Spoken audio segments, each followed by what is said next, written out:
revoit quelques-uns des meilleurs moments de cette première course de la Midget ici sur le circuit Marco Simoncelli de Misano. Excellent départ de Louis Rousset. Derrière, c'est Sébastien Sevaux qui est parvenu d'emblée à prendre le meilleur sur Povilas Jean Cavicius pour se emparer de la deuxième position.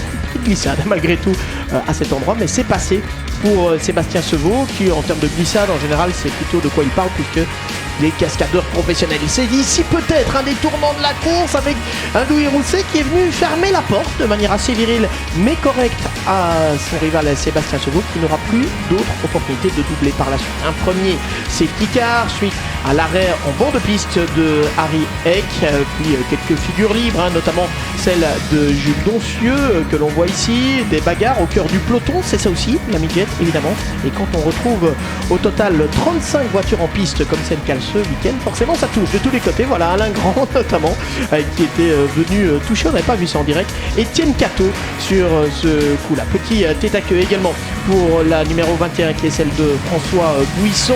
Romano Ricci en surchauffe, Louis Rousset en parlait, la difficulté de garder les pneus dans la bonne fenêtre d'utilisation. Romano Ricci qui a perdu quelques places et puis une très belle lutte avec Frédéric de Brabant et Lotto notamment. On a parfois dépassé un peu les limites de la piste à plus de 200 km/h, frisson garanti assurément au moment de passer dans ce triple droit du circuit de Misano. Très belle lutte pour la victoire dans la catégorie junior et ça s'est joué vraiment dans les derniers instants. Paul Adrien Palot